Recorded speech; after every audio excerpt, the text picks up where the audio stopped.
Portés par les résultats stratosphériques de Nvidia, la bourse et les indices mondiaux vont de record en record. Peut-on véritablement croire que l'intelligence artificielle va révolutionner nos modes de vie? Peut-on véritablement croire que l'intelligence artificielle va empêcher les marchés financiers de se retourner à la baisse? Reste-t-il encore des opportunités sur le marché action pour les semaines ou les mois à venir? C'est ce qu'on va essayer de voir ensemble dans cette vidéo.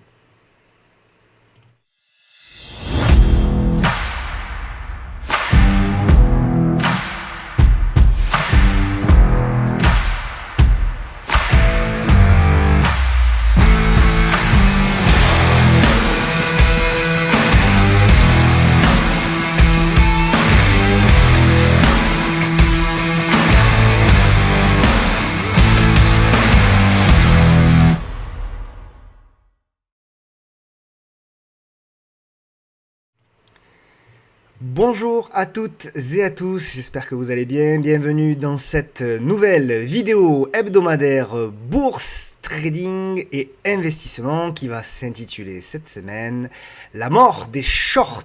Comme d'habitude, le petit message d'avertissement qui stipule que le contenu de cette vidéo est à unique but pédagogique et informatif, qui ne constitue en rien un conseil et que vous êtes seul responsable de vos investissements et donc de votre aide. Pour me suivre, vous pouvez retrouver tous mes réseaux sociaux, que ce soit Twitter bien évidemment, TikTok et Instagram sur l'appellation Tino-du-bas bourse, et puis bien sûr Facebook et la chaîne YouTube sur laquelle vous êtes, sur le podcast de la bourse, donc en activant bien sûr la clochette afin de recevoir une notification dès lors qu'une nouvelle vidéo est publiée. Pour celles et ceux qui veulent aller un petit peu plus loin en matière de salon de bourse, formation et coaching, vous avez tout sur le site pepitortrade.com, mon partenaire Trade Republic.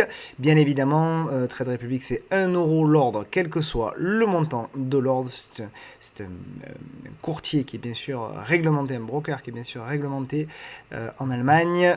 Vous pouvez dès à présent ouvrir un compte et vous aurez un cadeau de bienvenue avec le code qui s'affiche en haut à droite. Bien entendu, mon partenaire également, Gestion Privée, avec qui nous réalisons les webinaires patrimoniaux, Urutia. Je vous invite à aller voir la vidéo sur l'assurance vie et éventuellement vous pouvez les contacter gratuitement pour prendre un rendez-vous et tout simplement demander un bilan patrimonial. Et bien évidemment, l'actualité, c'était la vidéo de Pro Real Time la semaine dernière. Je vous mets également le lien vers la vidéo pour la version web qui a rencontré un vif succès. Merci beaucoup pour vos retours. Évidemment, il y en aura d'autres.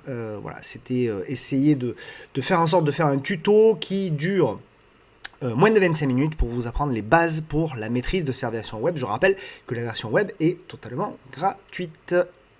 On attaque avec donc le titre de cette vidéo et le programme: La mort des shorts, crash haussier, intelligence artificielle. Un programme très chargé puisque nous aurons du Edenred, Carrefour, Sanofi, XFAB, Esso, Focus Entertainment. On fera le suivi de Rémi Cointreau, Soitec également, Maison du Monde, Just Eat, on fait le suivi, Azerion, on fait le suivi également, Argenx, SMCP, Pierre et Vacances, CGG, Air Liquide, Forvia, Valeo, Carbios, Nexity, Kering, BNP Paribas, Worldline, Post NL, Alphen, Lagardère. On ira aux États-Unis voir Nvidia évidemment, comment ne pas en parler, Pfizer, troisième compagnie où on est peut-être sur une zone d'investissement, vous verrez.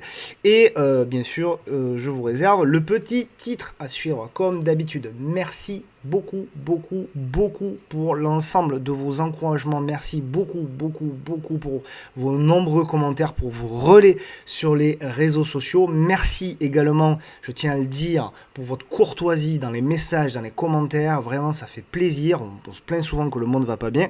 Ben, croyez-moi, moi ce que je lis, je trouve que vraiment les réseaux sociaux s'améliorent, notamment Twitter. Je trouve qu'il y a de plus en plus de bienveillance, il y a de plus en plus de politesse, de courtoisie, donc ça fait plaisir.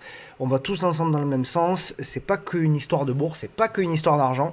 Il y a aussi une histoire de comportement, et je trouve que le comportement sur les réseaux sociaux va de mieux en mieux. Donc, en tout cas, merci à tous pour cet effort commun. Allez, on attaque avec, comme d'habitude, le CAC 40. Hop, je vais réactiver, me voilà ma petite webcam. Donc, le CAC, cette semaine, évidemment, bon, on est sur le... Alors, souvenez-vous, hein, on avait deux scénarios. Je m'inclus dedans, j'avais deux scénarios possibles. Scénario numéro 1, scénario qui était privilégié, que j'espérais, pour diverses raisons que je vais expliquer, que j'avais déjà expliqué, mais c'est-à-dire j'espérais qu'on vienne ici congestionner, lâcher, revenir sur le support avant de congestionner cette fois-ci et de repartir à la hausse, serait nécessairement et bien évidemment ça aurait apporté des opportunités supplémentaires sur le marché. Malheureusement, on ne décide pas évidemment, c'est le scénario 2 qu'on avait expliqué, c'était le scénario tout simplement de on a la congestion et on fait le break et derrière pullback et on repart en exponentiel. C'est malheureusement le scénario qui semble se dessiner, hein, tout simplement. On est en direction des 8000 points, incroyable, incroyable mais vrai. On n'est plus qu'à, je sais pas, moi, là, au moment où on se parle, on est entre midi et 2 au moment où on se parle, mais voilà, on n'est plus qu'à même pas 1% des 8000 points. Donc c'est absolument incroyable, gap à l'os sur gap à l'os. Donc voilà, c'est tout simplement extraordinaire, évidemment porté par les résultats de Nvidia cette semaine, des résultats fantastiques, bien évidemment. Je vais pas, et on y reviendra, je vais pas revenir sur ce qu'on s'est dit la semaine prochaine, même si, encore une fois, on y reviendra un petit peu sur Nvidia en fin de vidéo. Voilà, il y a beaucoup de choses qui font que ce marché progresse, il y a beaucoup de vendeurs à découvert. Je crois que les statistiques actuelles sont 86 ou 87% de vendeurs. Tant que ces statistiques-là seront aussi fortes, je pense que le marché sera résilient, puisque tous les vendeurs à découvert sont potentiellement des mecs qui peuvent être retranchés et qui peuvent à un moment donné se racheter et donc continuer d'alimenter la hausse. Même si, évidemment, je pense qu'il y avait des raisons potentielles d'anticiper des ventes à découvert. Malheureusement, à partir du moment où on est repassé au-dessus des 7007 et qu'on a même fait ce pullback ici sur l'oblique, c'est extrêmement difficile d'anticiper quoi que ce soit. Pour moi, voilà, il n'y a pas véritablement de signal vendeur tant qu'on tient cette moyenne mobile à 10 jours. En tout cas, pour moi, c'est haussier, point barre. C'est fou, c'est en excès, on est d'accord, mais les excès peuvent durer et croyez-moi, vous pouvez vous faire découper. Donc si vous avez peur de ce marché-là, si vous avez peur d'investir dans ce marché-là, tout à fait compréhensible, il n'y a pas de problème.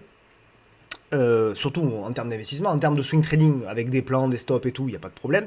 Mais en termes d'investissement, je peux comprendre que à un moment donné, on se gratte un petit peu la tête. Investir sur les 8000 points, il faut quand même avoir du courage. C'est clair et net. Pour autant, on a le droit aussi, c'est pas interdit, hein, on a le droit aussi de rester à l'écart en termes d'investissement. On a le droit aussi de se dire, bon, ben, finalement, j'allège ou je reste cash et j'attends des opportunités. Ça fait partie aussi de la vie d'un trader et d'un investisseur également, d'accord?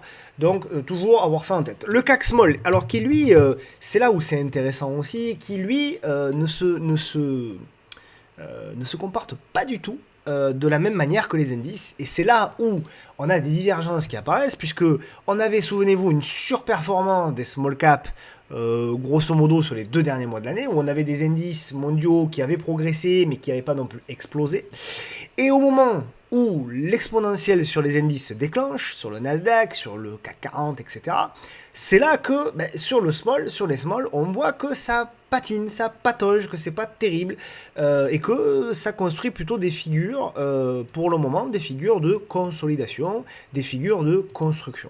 Ok ? Et c'est ce qu'on s'était dit, notamment depuis X temps. C'était que, à un moment donné ou un autre, cette hausse là sur le CAC Small allait véritablement consolider, et c'est à partir de là qu'on verrait si cette figure de consolidation casse par le haut et qu'on relance véritablement la tendance de long terme, hein, puisque je vous rappelle quand même, lorsqu'on dézoome un max, je vous rappelle qu'on est toujours sur une tendance de long terme haussière, on est dans ce canal-là. Mais la question est de savoir si cette tendance de long terme, on va la retrouver ici par la cassure des 11008, 11009, ou si finalement on va faire une dernière jambe baissière pour aller retrouver le bas de canal et après relancer. Toute la question est là. Je n'ai pas, bien évidemment, la réponse, vous non plus, personne ne l'a, je vous rassure. Mais par contre, ce qu'on peut faire, c'est des constats. Et des constats, ils sont assez simples techniquement à faire. Pour le moment, c'est relativement simple. On a une base donc, de la figure qui se situe aux alentours des 11 500 et on a une résistance qui se situe aux alentours des 11 900. Donc on a 400 points grosso modo entre le bas du range et le haut du range où on a de la consolidation, de la congestion. On casse les 11 900, 12 000 par le haut. Effectivement, on est sur un scénario positif pour l'année 2024 et on relance véritablement la tendance sur les small caps. ou alors on casse par le bas, on casse la moyenne mobile à 200 jours et on réintègre la figure, et là par contre il faudra être extrêmement vigilant. La question que l'on peut se poser, et encore une fois, je n'ai pas encore la réponse, c'est est-ce que la divergence que l'on voit sur les small caps par rapport aux big caps est une divergence, comment dirais-je, qui est provisoire, et qu'à un moment donné, c'est justement les indices mondiaux qui vont se mettre à consolider à plat, et on va avoir un rattrapage, comme on l'avait eu notamment à la fin de l'année 2023, on va avoir un rattrapage à la hausse des small caps, ou est-ce que, au contraire, la sous-performance des small caps annonce tout simplement un futur retournement des grandes capitalisations? Très sincèrement, je n'ai pas la réponse, et encore une fois, c'est la technique qui va nous apporter très certainement des premières réponses, tout simplement. Ok.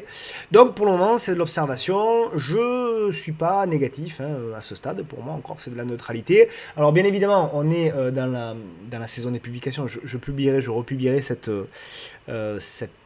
infographie sur les réseaux sociaux certainement dimanche.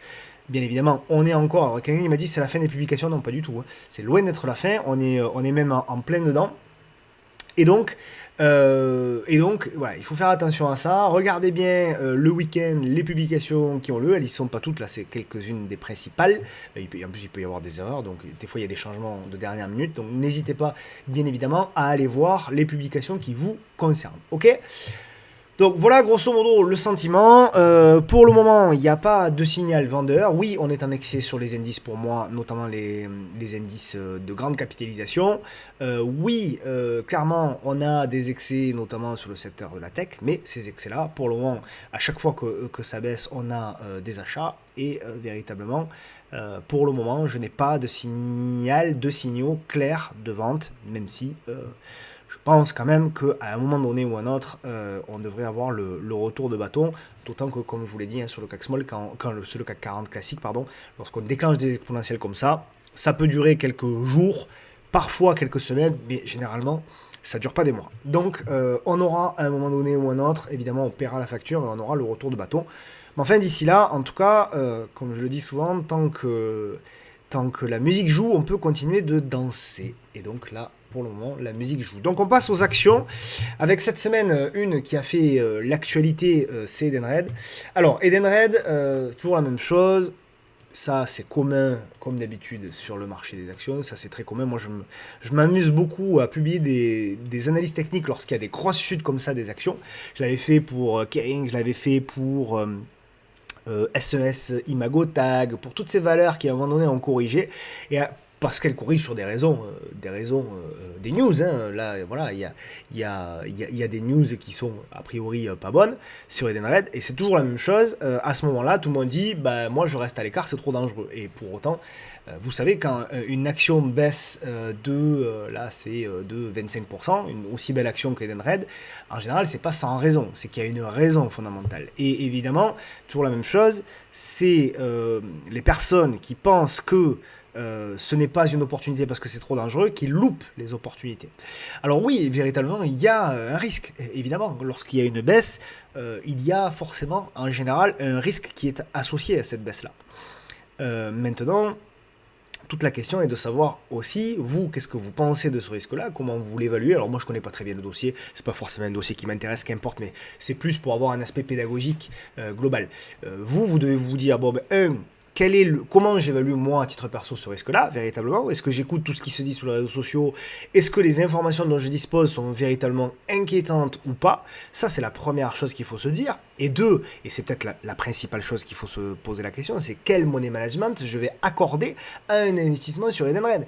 Évidemment que l'investisseur qui va mettre 30% de son portefeuille sur Edenred ne va pas prendre le même risque que quelqu'un qui va dire je vais mettre 2 ou 3% sur Edenred. Si vous mettez 2 ou 3% d'investissement sur Edenred, eh bien évidemment que vous ne exposez pas de la même manière au risque qui peut être potentiellement également grand. Voilà grosso modo un petit peu ce qu'on peut dire sur Edenred et sur généralement les investissements à moyen long terme lorsque évidemment on a des risques qui sont associés. Ok, voilà donc pour Edenred. Alors moi je vous ai donné les deux zones, hein, comme d'habitude. parle d'investissement. Alors d'ailleurs, en termes d'investissement, vous le savez, hein, il y a un nouveau partenaire fondamental qui va me rejoindre.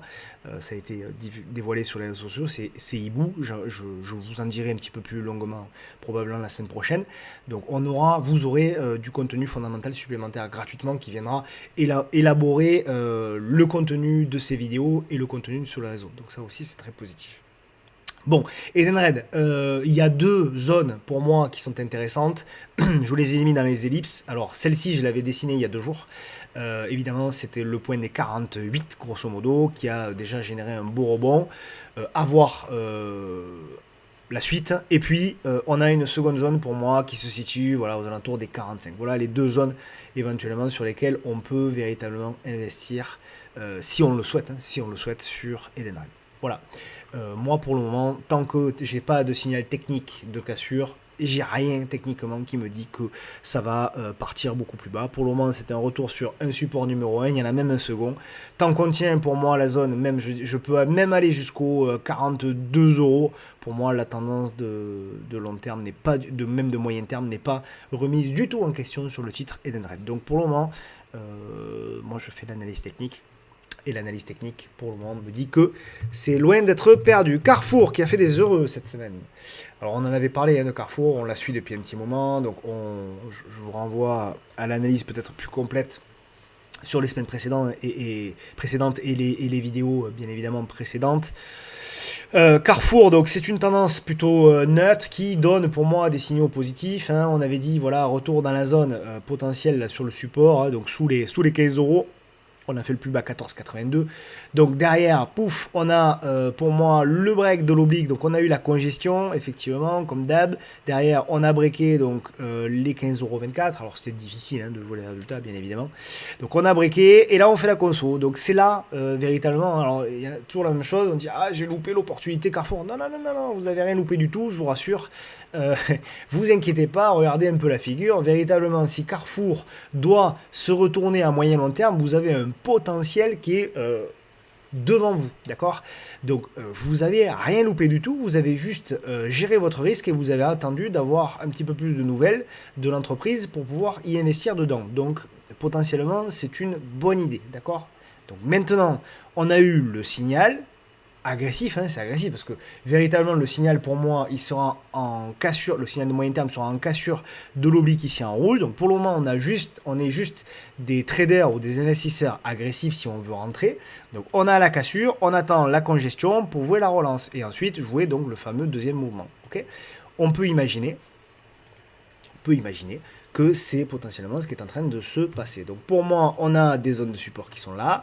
Pour le moment, on a eu le push, on a la correction, on a la congestion, donc éventuellement, à la cassure de cette congestion-là, on peut tenter un achat pour pouvoir aller chercher éventuellement donc la zone des 17 €, 17,40 € et ensuite, effectivement, on verra. Donc pour moi, à ce stade, c'est positif. À ce stade, tant qu'on consolide au-dessus de cette moyenne mobile à 10 jours qui monte, c'est positif et tout signal d'achat potentiel peut être une prise de position pour pouvoir jouer du coup Carrefour sur un horizon de temps un petit peu plus éloigné. Ok, donc positif, on parlera de mieux au-dessus de la moyenne mobile ici à 200 jours, donc au-dessus bien évidemment des 16,85 €, 17 €, et on parlera pour moi de retournement potentiel si on revient au-dessus donc des 18 €, 18,50 €. Et ensuite on verra. Donc c'est pas mal, c'est peut-être, je dis bien peut-être, un début de quelque chose, d'accord? Donc encore une fois, ne soyez pas frustrés parce que vous avez loupé le rebond de 10%. Il y a la place, véritablement, si Carrefour décide de se retourner, il y a la place. Revenir seulement sur cette zone ici, là. Vous voyez, c'est une zone qui avait fait support, qui fait résistance ici le 16 mai. Revenir, ne serait-ce qu'ici, ça fait encore un potentiel, et Carrefour, c'est un titre mou, hein, ça ferait encore un potentiel de 30%. Vous avez le temps, d'accord? Il y a le temps de rentrer véritablement. Par contre, il faut la porte d'entrée. Voilà. Là, on n'en avait pas véritablement. Maintenant, peut-être qu'il va s'en dessiner une, donc on observe sur le titre Carrefour. Ok? Sanofi. Alors, Sanofi, pareil, pour les investisseurs, ce qui est intéressant, donc, pour le moment, pour moi, hein, un investissement. Hop, je fais un peu de nettoyage, tout ça. Voilà. Hop, je nettoie un peu tout ce tralala, voilà. Donc pour moi, investisseur, oui, pourquoi pas, mais plutôt, voilà, plutôt à proximité, là aussi, voilà, de cet oblique ici. Donc on n'y est pas tout à fait. Alors elle est en train d'essayer de rebondir, Sanofi. Mais pour moi, voilà, ce que j'aimerais, ce que je dis pas que ça va arriver, hein, je dis ce que j'aimerais, c'est voilà, on a la baisse, on a la correction, et j'aimerais bien un nouveau truc comme ça. Exactement comme elle l'avait fait là, hein, voilà en fait. Hein. D'accord. Voilà. Ce que j'aimerais moi, c'est de nouveau quelque chose comme ça. Voilà. Donc on a la baisse, la correction, la baisse, la correction. J'aimerais une troisième et dernière vague baissière ici pour aller chercher, espérons-le, donc ce petit support. Donc qui se situerait sous les 84 euros, hein, entre les 84 et les 81. Et si là-dedans, effectivement, si elle a le bonheur de nous donner ça et qu'elle nous fait la petite congestion ici, on peut éventuellement tenter quelque chose en swing trading et investissement. On peut directement investir une petite somme, une première partie ici en termes d'investissement. D'accord. C'est haussier. Hein. C'est haussier, Sanofi, il n'y a rien à dire. Voilà, on le voit, vous le voyez comme moi, vous le constatez comme moi. C'est un titre méga haussier. Donc pour le moment, encore une fois, il n'y a pas grand chose à dire. C'est plutôt des achats sur repli sur ce titre-là. Même si évidemment, c'est un titre qui peut là aussi être soumis aux news, qui peut éventuellement aussi, il peut y avoir de la volatilité. Donc voilà, c'est plutôt un titre pour moi sur lequel il faut investir plutôt que trader parce que en effet, voilà, c'est un titre déjà un peu mou. Et puis vous voyez, regardez un petit peu, hein, il est erratique, il y a des mèches basses, il y a des voilà, ça fait des gaps à la hausse, des gaps à la baisse. Voilà, c'est pas évident de monter des stratégies swing trading propres, on va dire. Ok. Donc on passe au titre suivant, on passe à XFAB. Alors XFAB, c'est un titre qui m'intéresse, mais là aussi, j'attendais, malgré la baisse suite au résultat, j'attendais, et ça semble se dessiner, voilà, la baisse ici, j'attendais un repli sur le support oblique, voilà, qui est ici. Toujours la même, voilà, hein, les mêmes un peu stratégies, voilà, ok. Donc on n'est plus très loin. je veux idéalement, moi, mon petit support oblique, voilà, petit support oblique, ici. Donc, j'aimerais idéalement toute la zone, voilà, je sais pas moi, 6,70€ jusqu'à 7,10€, on va dire, grosso modo. Toute cette zone-là peut être intéressante. Et je pense que voilà, le signal sera donné sur quelque chose comme ça. Voilà. Quelque chose qui véritablement arrivera. Je vais me la mettre en rouge, ma petite oblique ici. Vous voyez, donc on a la baisse, on a le rebond et derrière j'ai la consolidation. Et ce que j'aimerais, c'est voilà, faire un truc comme ça. Et là, si on a effectivement notre petite congestion là-dedans, on pourra jouer effectivement quelque chose de plus intéressant. Ok. Bon, voilà, classique. Pour moi, c'est de l'observation encore à ce stade sur XFAB, j'allais dire sur Nvidia, sur XFAB. Mais par contre, c'est un titre qui est intéressant, hein, fondamentalement. Franchement, c'est un titre qui est intéressant. On passe à ESSO qui surperforme. Alors ESSO, moi je ne l'ai pas vu. Il y avait un truc à faire. Hein. Il y avait un signal qui était intéressant. Donc on avait la grande figure, ici la cassure, la petite figure. On a même fait le pullback sur la petite figure. Le signal, pour moi, hein, enfin le signal plus la porte d'entrée, elle y était. Il y était. Elle y était. Je ne l'ai pas vu, donc je ne vais pas faire le malin. Je ne l'ai pas vue, elle était là. Vous voyez, il y avait véritablement une belle congestion. Il y avait également ici une belle réduction de la volatilité et des volumes. Donc c'était véritablement intéressant pour vous une cassure ici des 54,65€. Donc je ne vais pas faire la météo de la veille parce que je n'en ai pas parlé et je ne l'ai pas vu. Mais il y avait quelque chose à faire. Est-ce que là, c'est une zone d'opportunité sur ESSO? Pas convaincu. Je pense qu'il faut attendre au moins une congestion court terme. On a cassé le top, vous le savez, quand on casse le top, généralement, derrière, il peut y avoir des prises de bénéfices avant de relancer, hein, bien évidemment. Mais donc, on peut éventuellement attendre une consolidation un petit peu plus, voilà, un petit peu plus modélisée, construite, si je puis dire, pour pouvoir rentrer. Il me semble que là, on donne tous les signaux hein, potentiels d'une conso. Donc, est-ce qu'on aura une conso plus à plat, comme ça? Et dans ce cas-là, ça voudra dire que le marché est hyper acheteur et donc on jouera ce genre de choses-là. Ou est-ce que le marché va décider d'avoir une consolidation un petit peu plus importante avant de relancer? Dans les deux cas, bien évidemment, dans les deux cas, pour le moment, c'est de l'achat sur ce titre-là. Ok? Voilà. Mais à ce stade, pour le moment, ça doit rester, je pense, de l'observation. De l'observation, on en a également sur le titre Focus, anciennement Focus Home, pour ceux qui l'ont connu, Focus Entertainment. Donc voilà, c'est un titre dans un secteur, on en parle régulièrement, qui est un secteur évidemment qui est en difficulté, hein, euh, qui a beaucoup souffert, hein, Ubisoft, Nikon, etc., etc. Donc elles sont toutes, même si les constructions sont différentes, elles sont toutes voilà, dans des difficultés quand même assez importantes, que ce soit techniquement et également fondamentalement. Maintenant, ce qu'on peut dire, hein, sur Focus, c'est qu'on est revenu effectivement sur un niveau de support de 2015, de 2020 et de 2000 ici 23, qui a été retouché donc en 2023, à la fin de l'année 2023. Et donc, pourquoi éventuellement ça m'intéresse? Alors attention à la taille de position, hein, c'est pas très liquide, je le précise quand même. Mais pourquoi ça peut être éventuellement intéressant et pourquoi éventuellement ça se regarde, ça commence à se regarder, c'est que on a effectivement une congestion. Une congestion, je vais zoomer, une congestion qui s'est exercée ici, vous voyez, avec très très peu de volume. D'accord. Et une congestion donc qui tente, pour le moment c'est une tentative, hein, il n'y a rien de validé encore, qui tente une cassure par le haut. D'accord. Donc voilà, on tente dans un premier temps de revenir sur l'ancien support des 14,50 grosso modo qui pourrait faire résistance. Si on arrive à repasser tout ça, ça peut être pas mal. Donc maintenant, ce qu'on va essayer de surveiller, c'est si Focus va avoir la capacité ici de bien tenir son oblique, de bien congestionner et éventuellement de relancer. Donc pour moi, c'est un titre en surveillance plus, à condition évidemment qu'on construise ici correctement et qu'on relance et qu'on casse par le haut pour aller rechercher. Alors les objectifs, hein, pour moi, c'est aller rechercher la zone ici, là, le dernier plus haut ici de janvier, donc aux alentours des 17,74. Combler, pourquoi pas, ici, il y a un gap ici à aller chercher, d'accord. Donc l'entrée de gap, le comblement, et ensuite, on verra, d'ici là, ça sera déjà pas mal. La MM200 éventuellement qui va venir par là, etc. Bref, on verra pour les objectifs un petit peu plus tard. Ok, j'accélère. Donc Rémi Cointreau, Rémi, bien, hein, pas mal, hein, pas mal, Rémi cette semaine. Alors bien dans la construction, hein, on est d'accord, mais bon, ma foi, c'est pas mal.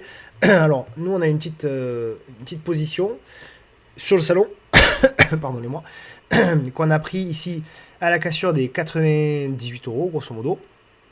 En anticipation du break de l'oblique. Donc pour le moment, voilà, ça patine, c'est normal, ça patine, ça construit.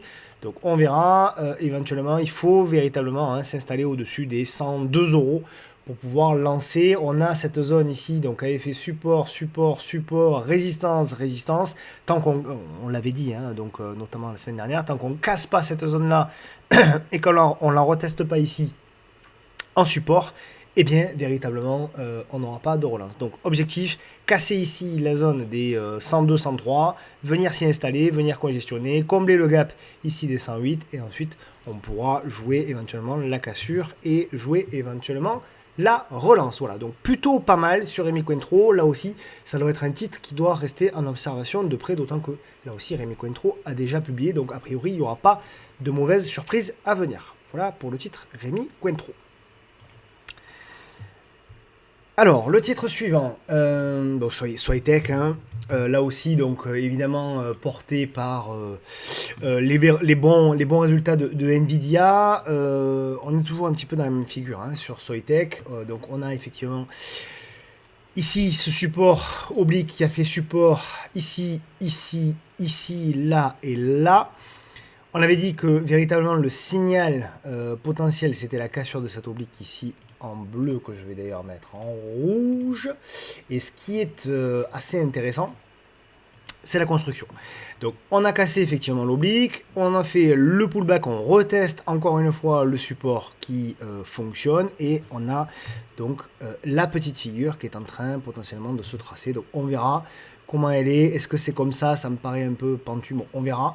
En tout cas, pour moi, pourquoi pas un achat au-dessus des 158,60, pourquoi pas un achat au-dessus des 150 grosso modo, et ensuite il y aura la zone ici des 153 avec la MM200 à valider pour valider également le retournement. En tout cas, c'est pas mal pour le moment. On est dans la construction, c'est de la neutralité, hein, on voit bien, hein. De toute façon, Soitec ne fait rien depuis 2 ans, hein, d'accord, depuis même, oui, depuis janvier 2022, ouais, c'est ça, depuis 2 ans, plus de 2 ans.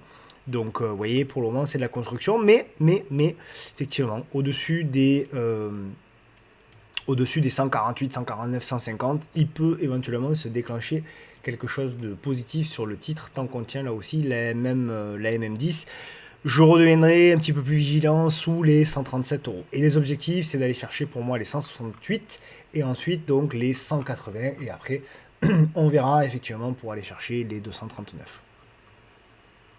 Ok, en tout cas, voilà, c'est plutôt pas mal. Là aussi, c'est un titre qu'il va falloir garder en observation pour les semaines prochaines. Ça peut constituer une opportunité. Maison du Monde.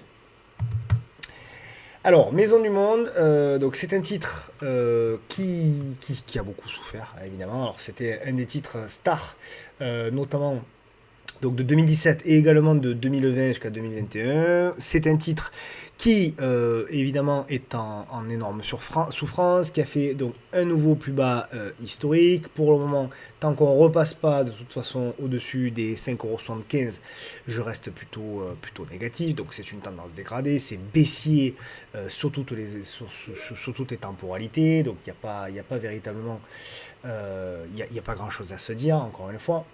Mais par contre, ce qu'on peut éventuellement commencer à faire, c'est éventuellement commencer là aussi à tracer nos petits, tracer nos petits supports, nos petites résistances tranquillement, voilà, nos petits supports obliques, etc.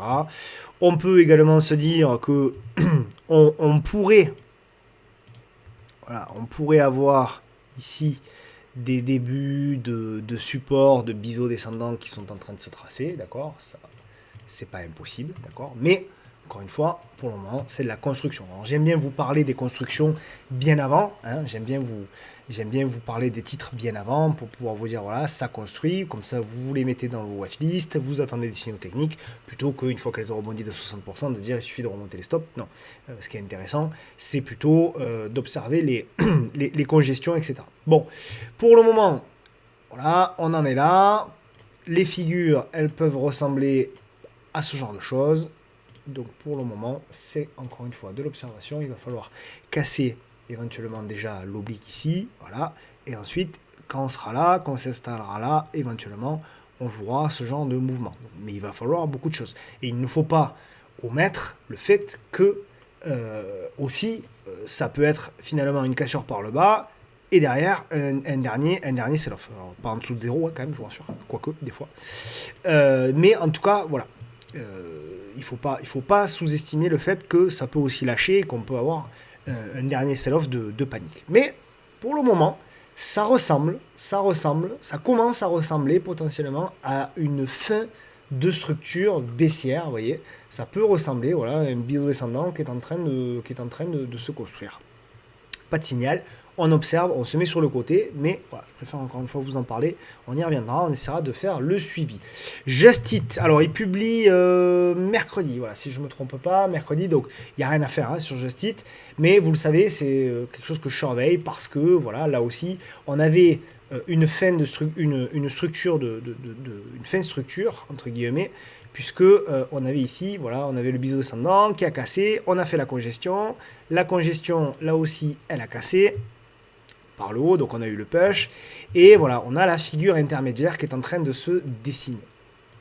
Alors là aussi, les résultats vont avoir de l'impact, hein, c'est pour ça qu'il ne faut pas le jouer, mais voilà, il va falloir quand même observer là tout ça. Est-ce que on va pouvoir congestionner et on va pouvoir relancer? Est-ce que après les publications, on va avoir quelque chose qui va être intéressant? Si les publications sont bonnes et que le marché, voilà, que Just Eat potentiellement continue de construire, ça peut être intéressant si on a une porte d'entrée 2-3 jours après, ou le lendemain, ou qu'importe. Ça peut être intéressant de prendre position, parce que là aussi le potentiel il est colossal hein, sur Just Eat. D'accord, donc on a un retournement aussi de la MM200 là, qui est en train de se jouer, on en a parlé la semaine dernière, je fais juste le suivi. Voilà. N'hésitez pas là aussi à revoir l'analyse de la semaine dernière. Je fais toujours c'est pas évident hein, non plus pour moi, comprenez-le, parce que j'essaie toujours à la fois de mettre des nouveaux titres, et à la fois de faire du suivi, parce que c'est facile tout le temps de balancer de nouveaux titres. Si on fait jamais de suivi, on revient jamais sur les analyses, et puis vous, voilà, vous n'avez pas forcément la suite des épisodes. Donc j'essaye toujours un petit peu de faire plaisir à tout le monde en mettant des nouveaux titres, et de faire plaisir également à tout le monde en faisant un suivi de certains, pour que vous aussi, voilà, vous vous habituez à voir comment évoluent des structures, comment évoluent des titres, comment évoluent des analyses au fur et à mesure. Donc c'est pour ça que j'essaye toujours un peu de faire les deux. Et d'ailleurs, dans le suivi, après je cite, il y en a une aussi qu'on suit depuis deux semaines, je crois, 2 ou 3 semaines, c'est Azerion. C'est Azerion là aussi, donc c'est une tendance baissière, hein, j'en ai parlé la semaine dernière, tendance très baissière, etc. Mais là aussi, voilà, on a une fin de structure potentielle, c'est pour ça que je vous en parle. Et d'ailleurs, cette semaine, elle a bien construit, alors c'est un petit titre, hein, il y a très peu de volume là aussi, mais voilà, ça construit bien. Ça tente de breaker, il va falloir redépasser les 1,71€ pour aller chercher certainement les 1,84€ et après on verra. D'accord?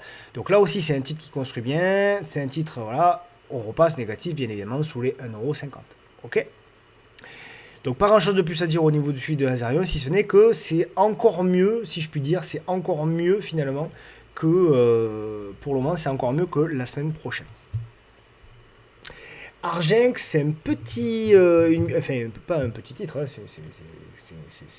c'est un gros titre, mais c'est une biotech, donc on est actionnaire sur une petite position sur le salon, donc on a pris la cassure des 366, donc il y a eu une bad news, derrière on a eu le rebond, et derrière, souvenez-vous, souvent je vous l'explique, hein, ce setup là, on a souvent un gap à la baisse, on a le rebond, on a la correction, on a la congestion, et après on va combler le gap. Souvent, ce genre de setup là, vous le voyez dans les patterns.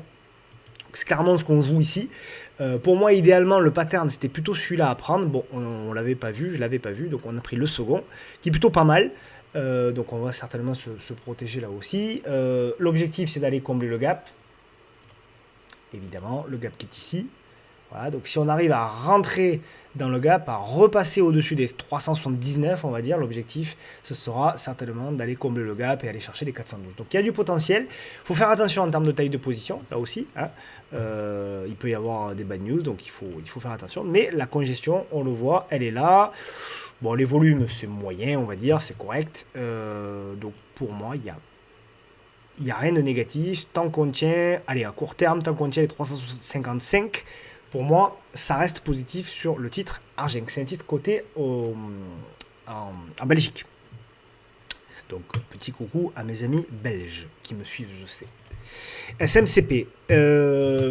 Alors, c'est toujours la même chose, SMCP.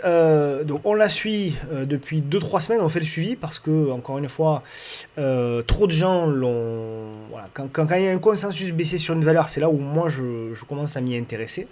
Et il y a un consensus baissier depuis 3 semaines sur notamment avec l'annonce ici des résultats le 29 janvier, consensus baissier. Donc d'abord, les résultats, on a eu la présence des acheteurs, donc sur cette bougie-là, d'accord, puisqu'on a eu un gap à la baisse.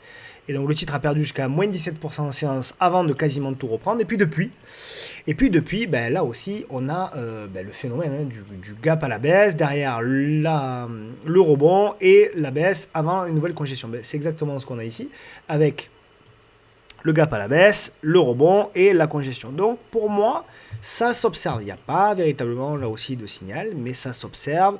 On peut tracer des petits... voilà. Regardez la belle réduction de la volatilité. Rien n'est fait. Il y a une belle baisse également des volumes.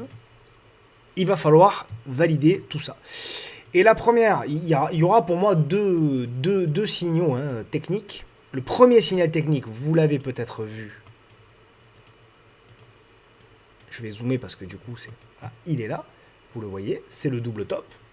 Voilà. Le double top ici des 2,84. Donc au-dessus des 2,84, ça peut être effectivement un premier signal intéressant. C'est agressif, hein, là c'est du trading encore.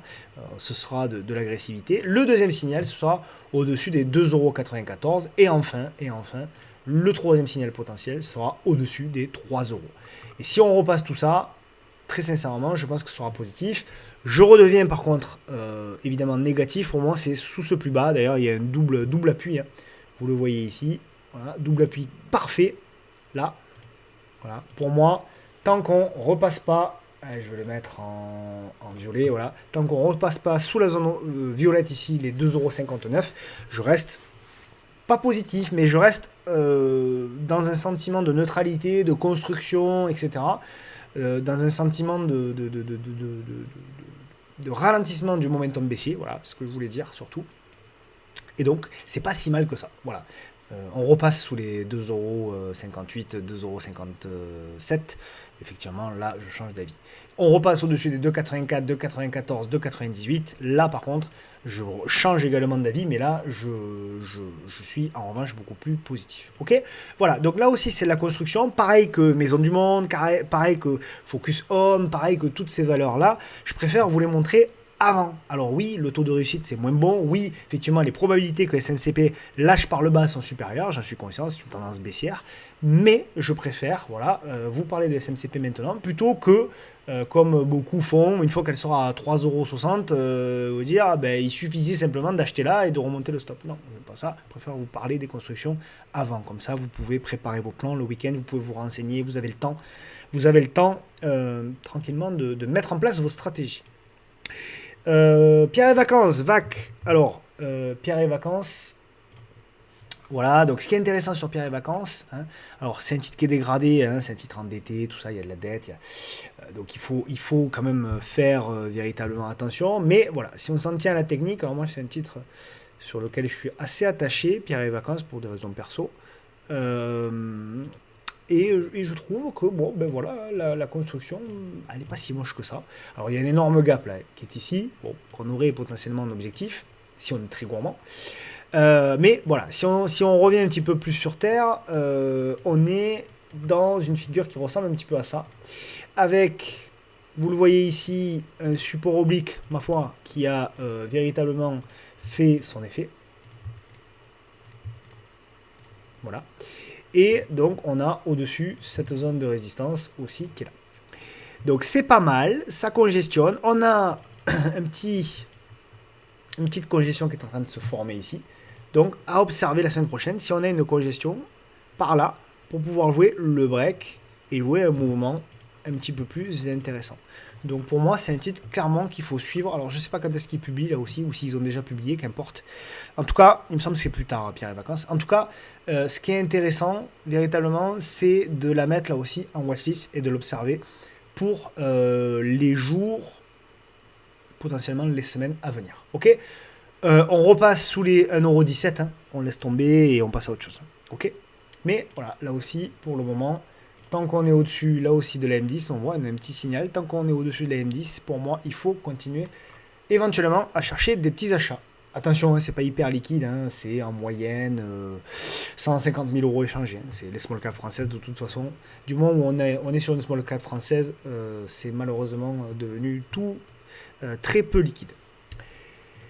CGG, alors c'est pareil, hein, CGG malheureusement, oui, c'est une valeur qui potentiellement, fondamentalement, n'est pas inintéressante, mais on le voit bien.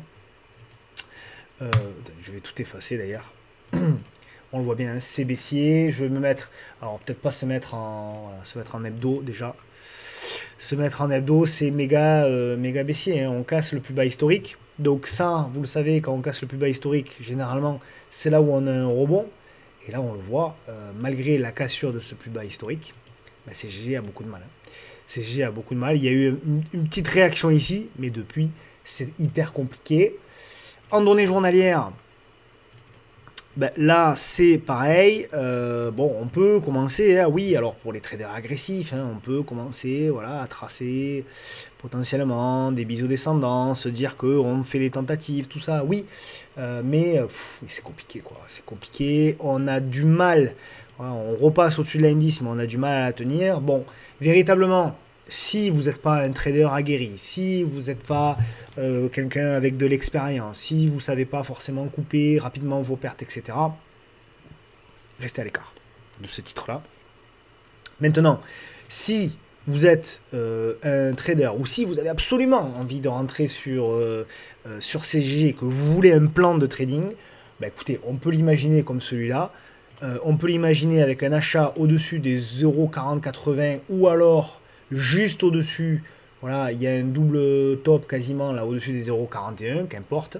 Stop d'invalidation, je dirais, sous le dernier plus bas, ou alors même, je dirais, ici, pour vraiment laisser le moins d'argent sur la table possible. Voilà.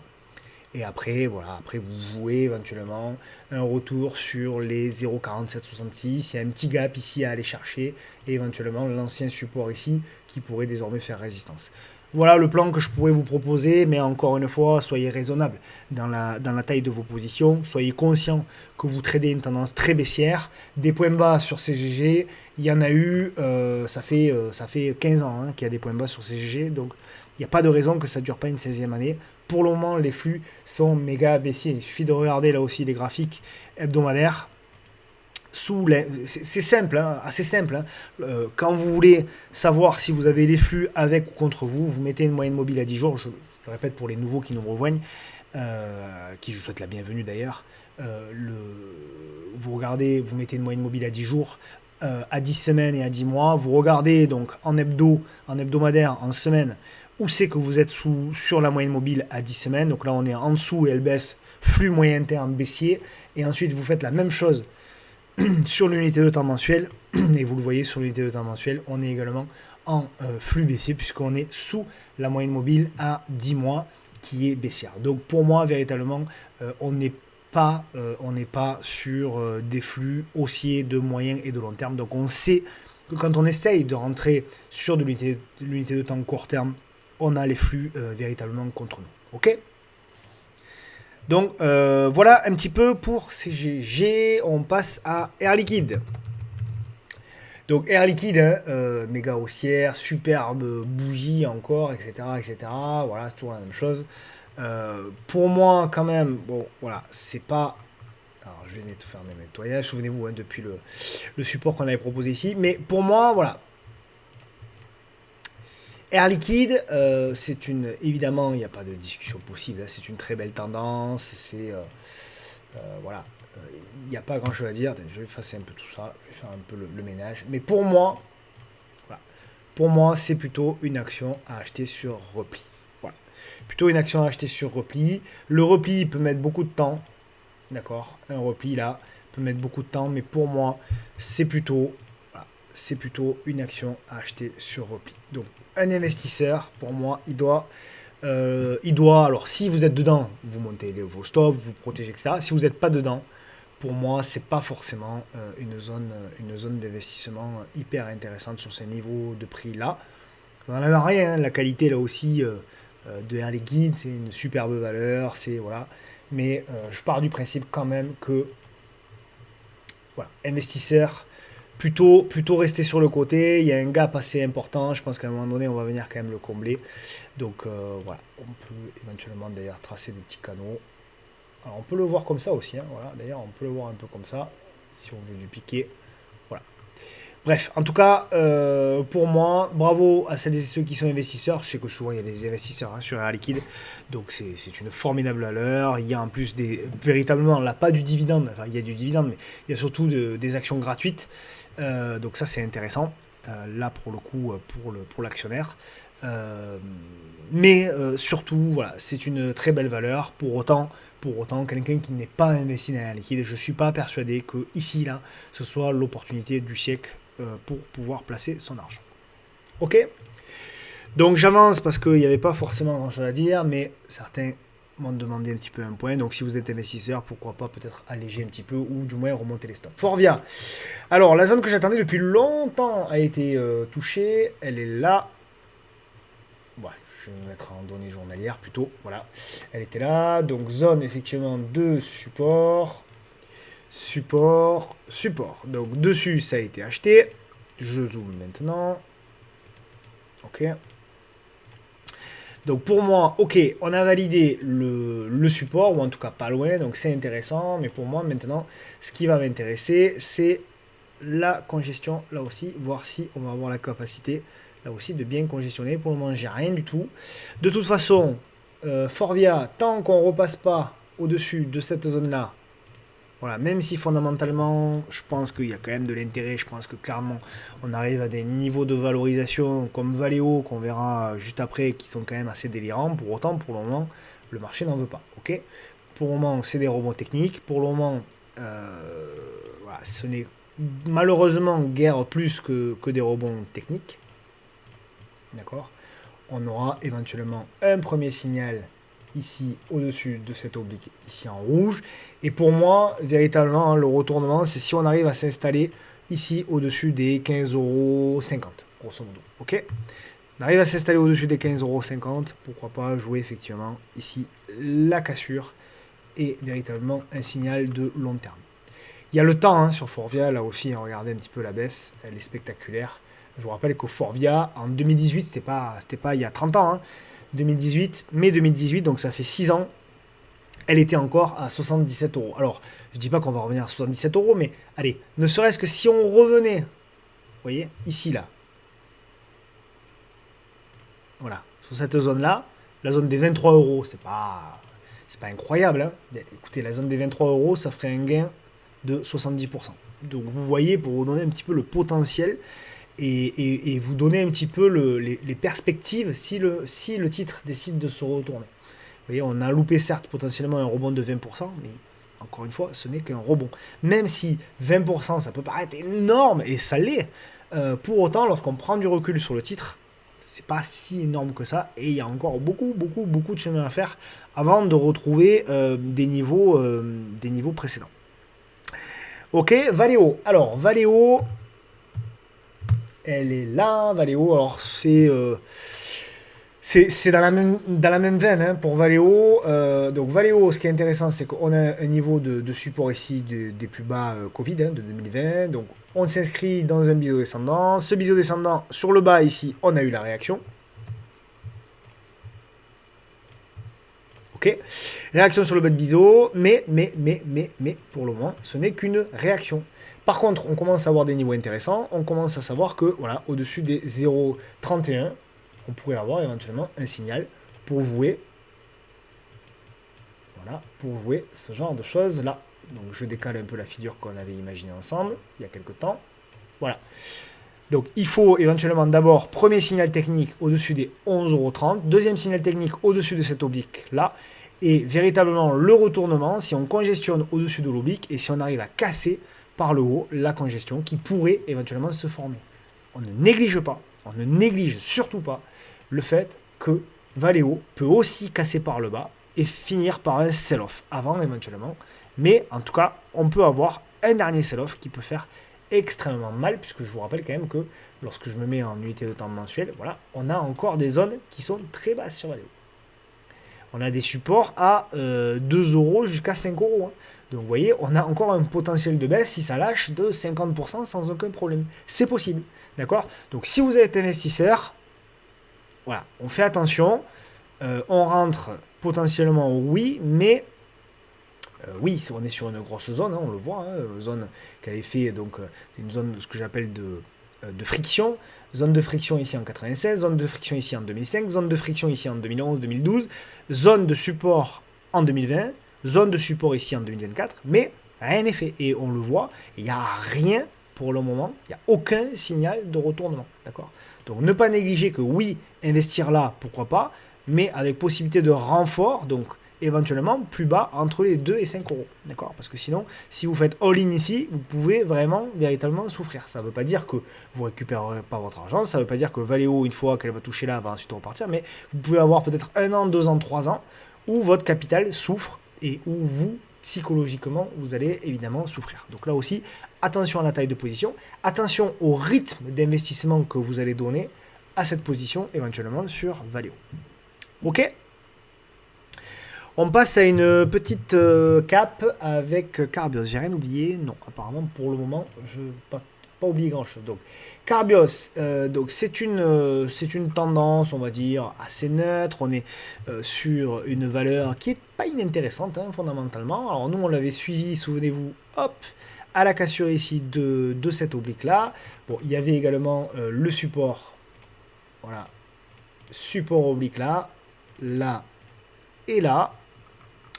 Cassure ici, donc de l'oblique baissière, ici en haut, donc on casse, on fait le pullback, on fait la relance. Et ce qui est intéressant, c'est ça. Vous le voyez, ce qui est intéressant, c'est ça.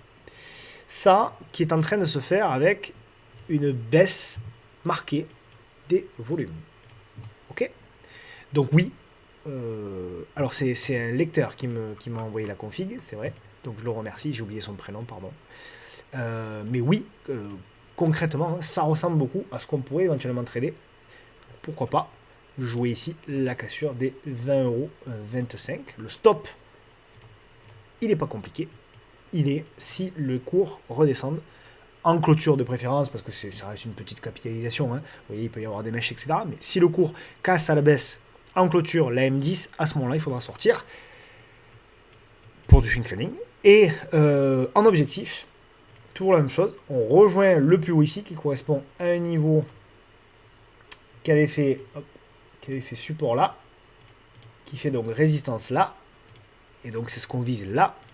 Et si on passe, on visera certainement le niveau ici. D'accord. On visera grosso modo cette zone là en deuxième objectif. Ok. Voilà, j'espère que je suis assez clair. Donc en termes de ratio gain-risque, c'est pas mal, c'est pas inintéressant.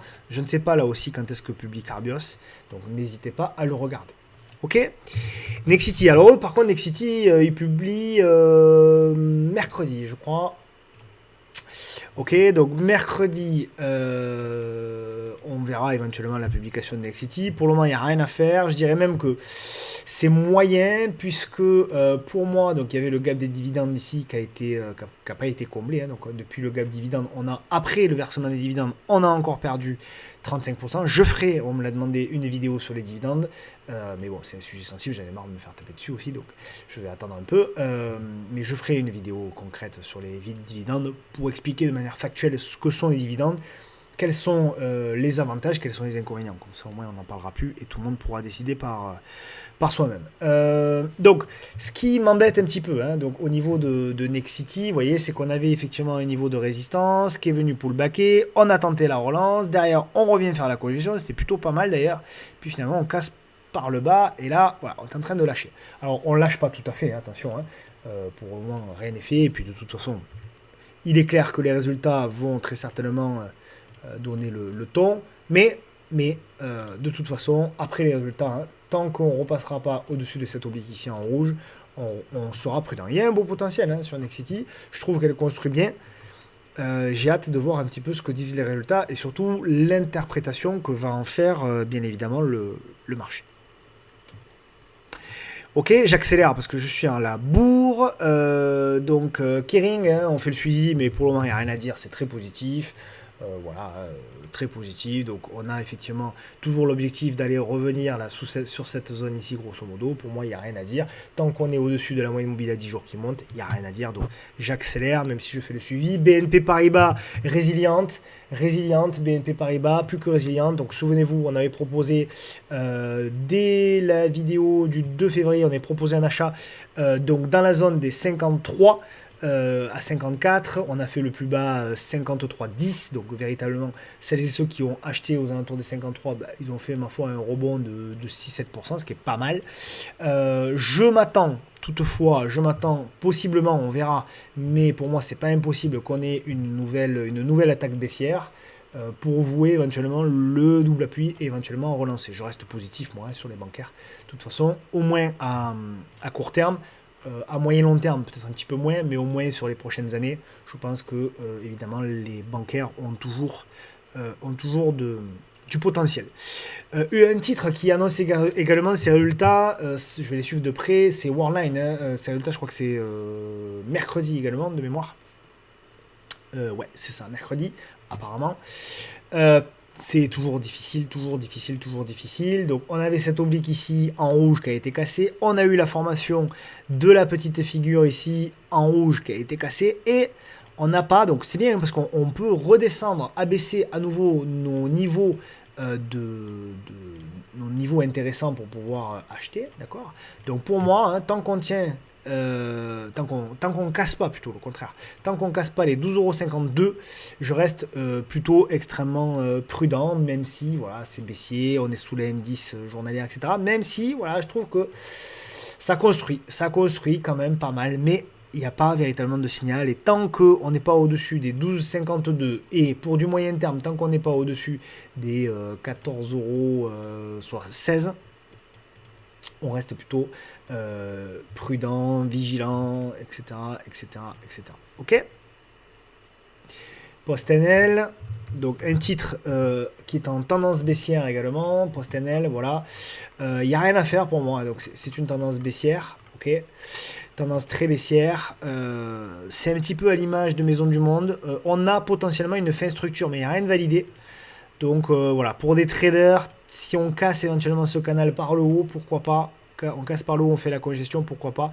Mais ça reste que du trading et très sincèrement, pour le moment, ça reste pour une catégorie limitée d'investisseurs et c'est évidemment pas pour tout le monde.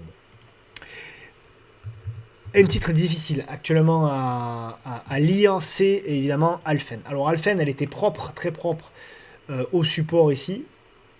D'accord, il y avait un premier niveau de support ici aux alentours des 28, donc là aussi il y avait un truc qui était intéressant. On l'a suivi ici, on avait dit qu'il y aurait certainement une congestion à suivre. Congestion, on l'a eu. Voilà, puisque là, alors c'était pas exactement comme on le souhaitait, c'était difficile de l'avoir, mais voilà, on avait quand même une belle congestion, une belle figure ici de congestion qui a cassé par le haut. Ce qui me gêne un petit peu là, c'est qu'il y a beaucoup de volatilité sur Alphen et j'arrive pas à la lire. Vous voyez, cette structure là. Pour le moment, pour moi, c'est pas clair. Il n'y a pas grand chose. Alors, on peut toujours tracer des obliques, on peut toujours se dire que c'est un pullback sur cette oblique, etc. Peut-être, mais c'est pas très clair. Voilà, c'est pas très clair. Ouais, il y a peut-être cette figure là, mais en tout cas, je trouve que le pullback là, il est un peu violent aujourd'hui, moins 6 quand même. Bon, en tout cas, on verra, mais tant qu'on repasse pas au-dessus de ça, c'est pas la peine. Au-dessus éventuellement des 56,48, 56,50. Tant qu'on repasse pas au-dessus des 56,50, je reste plutôt prudent. Oui, il y a la MM200 qui tient, donc ça va. Même je dirais que tant qu'on tient les 49 euros, il n'y a pas péril dans la demeure, mais la relance se fera uniquement au-dessus des 56,50 euros, 57 euros. Ok ? Lagardère, alors c'est difficile, hein, Lagardère comme titre à trader. Voilà. C'est difficile hein, comme titre à trader parce qu'on voit, hein, c'est un titre hyper erratique, donc pas évident. Pour autant, investissement, parce qu'en général, ce sont des investisseurs qui rentrent sur ce genre de titre-là. Investissement plutôt donc à proximité là aussi de l'oblique, du support oblique. Ok. Voilà, si on y va, hein. Si on y va, bien évidemment, donc plutôt à proximité, donc je dirais, voilà, on verra, hein, mais voilà, aux alentours des 17,50, 18,50, ça peut être intéressant si éventuellement on y retourne pour pouvoir jouer une relance. Pour autant, la config n'est pas moche, hein, mais là on est un peu au milieu de nulle part, vous voyez, le support est là, la résistance est là, donc en termes de ratio gain-risque, pour moi, c'est pas forcément évident. On passe donc évidemment aux États-Unis. Alors, Nvidia. Bon. La config technique, je ne vais pas en parler. J'ai fait l'analyse la semaine dernière, donc inutile de parler de la configuration technique. Pour moi, c'est pas une zone d'opportunité pour investir sur Nvidia. C'est ma vision des choses. Je pense que c'est un titre à acheter, oui, parce que c'est une valeur fantastique, parce que c'est une configuration technique fantastique, parce que voilà, il y a potentiellement du potentiel. Pour autant, je ne suis pas persuadé que sur ces niveaux de valo, quand même, ce soit hyper intéressant d'investir. Maintenant, en contrario, c'est pas parce que on dit que c'est pas des niveaux intéressants pour y investir qu'il faut forcément se mettre à shorter le titre. Je veux dire, je vois beaucoup de gens qui shortent le titre. Bon, pourquoi pas le shorter s'il n'y a pas d'annonce de résultats, etc. Et si on a un signal technique. Vous voyez, là, on avait un signal technique, par exemple. Vous voyez, on avait ici une cassure de moyenne mobile. Donc, on pouvait éventuellement prendre des shorts à la cassure de la moyenne mobile à 10 jours. Mais en revanche, lorsque vous savez qu'il y a une publication le lendemain, ça s'appelle du casino, ça s'appelle plus de la bourse. Donc, quand vous prenez une décision à l'achat comme à la vente d'ailleurs, achetez, parce qu'il y en a certains qui ont acheté les résultats de Nvidia le 24 au soir. Pour moi, c'est aussi déconnant que shorter le titre le 24 au soir. Pour moi, voilà, ça s'appelle du casino, du pile ou face, de ce que vous voulez. Et donc, ça ressemble plus à du pari que de la bourse. C'est ça qui me gêne un petit peu là-dessus, sur ce genre de titre. Évidemment, c'est toujours la même chose. Je vois aussi sur les réseaux, ça me gêne un petit peu parce qu'il y a des moqueries pour ceux qui ont shorté, etc. Euh, Encore une fois, c'est extrêmement difficile. Pour ça que moi, je me prononce pas. C'est pas là pour le coup, c'est pas un manque de courage. C'est que pour moi, sincèrement, autant prendre une pièce de monnaie, la jeter en l'air, ça ira plus vite que de faire des paris. Certains m'ont demandé est-ce que tu penses que Nvidia va publier des bons résultats? Mais j'en sais rien. Comment voulez-vous que je le sache? Les résultats sont stratosphériques. Ça c'est une chose. On en était tous à peu près persuadés. Mais ce qui était intéressant, pardon, c'était la réaction du marché. Et la réaction du marché, personne ne peut véritablement la connaître. Bon, la réaction du marché, là, elle a été ultra positive. Donc bravo, pourquoi pas à ceux qui ont acheté des résultats avant, mais j'ai pas envie forcément de dire bravo parce que pour moi, ça ressemble plus à un pari. Donc c'est toujours pareil, il y a une guéguerre. Quand un titre est beaucoup monté, il y a beaucoup de gens investis, il y a toujours des gens qui veulent essayer de faire le contraire pour dire c'est moi qui ai raison. Je trouve que ça ressemble plus à de la bataille d'ego, des deux côtés d'ailleurs, que véritablement à de la bourse. Et c'est la même chose d'ailleurs pour les indices, hein, pour celles et ceux qui sont short face à ceux qui sont longs. Ça ressemble plus à de la bataille d'ego. Donc pour moi, si vous voulez, il n'y a pas un intérêt pédagogique derrière, quoi. Et donc, pour ça que j'en parle peu de Nvidia et je donne peu d'avis sur le fait de shorter, etc. Parce que pour moi, c'est voilà, c'est rentrer dans un combat inutile et surtout qui n'apporte strictement rien à personne. Donc voilà pourquoi j'en parle peu. Maintenant, ce que je peux dire, ce que j'ai dit la semaine dernière, je le répète parce que pour moi ça me semble évident, on n'est pas sur des niveaux de valorisation intéressants d'après moi pour investir sur Nvidia. Ça ne veut pas dire qu'il ne faut pas acheter Nvidia, ça veut dire qu'il faut acheter Nvidia sur repli et sur repli potentiel. Voilà, s'il y en a, s'il n'y en a pas, il n'y en a pas. Mais s'il y en a, plutôt pour moi, c'est à proximité au moins de ce support oblique. Voilà grosso modo ce que je voulais dire sur Nvidia. J'espère que ces batailles-là d'ego vont cesser parce qu'encore une fois, ça n'apporte rien à personne. Ça cristallise plutôt les débats, alors que des débats intéressants sur Nvidia, il y en a, pardon, et sur l'intelligence artificielle également, il y en a beaucoup. Donc je suis plutôt favorable au débat plutôt que aux moqueries. Voilà mon avis, donc grosso modo, sur Nvidia et sur le débat que génère l'intelligence artificielle. Est-ce que l'intelligence artificielle va changer le monde? Très sincèrement, je n'en sais rien. Il me semble quand même que c'est pas mal. Pour autant, est-ce que c'est aussi révolutionnaire que l'apparition d'Internet? Est-ce que véritablement ça va changer nos modes de vie, etc.? Ça, c'est une autre question. Et est-ce que véritablement la valorisation qui est faite sur l'intelligence artificielle est légitime? Très sincèrement, j'en sais rien. Alors, par contre, ce que je sais, c'est qu'il y a des titres comme Pfizer qui sont intéressants pour des investisseurs. Voilà, on revient sur un niveau d'investissement. Alors, Pfizer a des petits soucis, hein, apparemment, il y a des rumeurs, bon voilà. Mais pour autant, quelqu'un qui veut investir, donc c'est la question qu'on m'a posée, est-ce que Pfizer est sur une zone potentielle d'investissement? Oui, pour moi, oui, une première zone. Et j'en mettrai même une seconde en renfort un petit peu plus bas. Donc premier renfort à proximité des 26$, 26,50$. Deuxième renfort à proximité de cette oblique.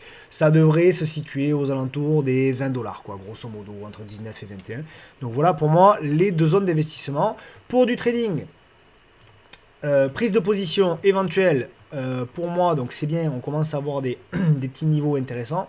Pour moi, prise de position éventuelle au-dessus des... Voilà, on a un niveau ici au-dessus des 28,14€. Si on a la congestion, on peut éventuellement au-dessus des 28,14€ tenter quelque chose. Ok? Donc plutôt pas mal. On peut aussi s'amuser, hein, bien évidemment, comme d'hab. Hein. Vous pouvez aussi vous amuser à tracer votre petit oblique là. Voilà.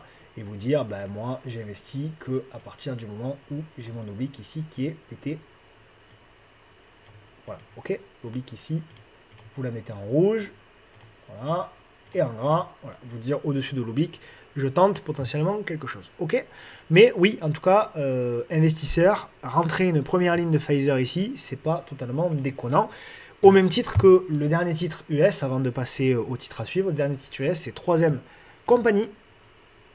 Troisième compagnie, donc c'est un titre, je vais vous la mettre en hebdo pour les investisseurs. Voilà.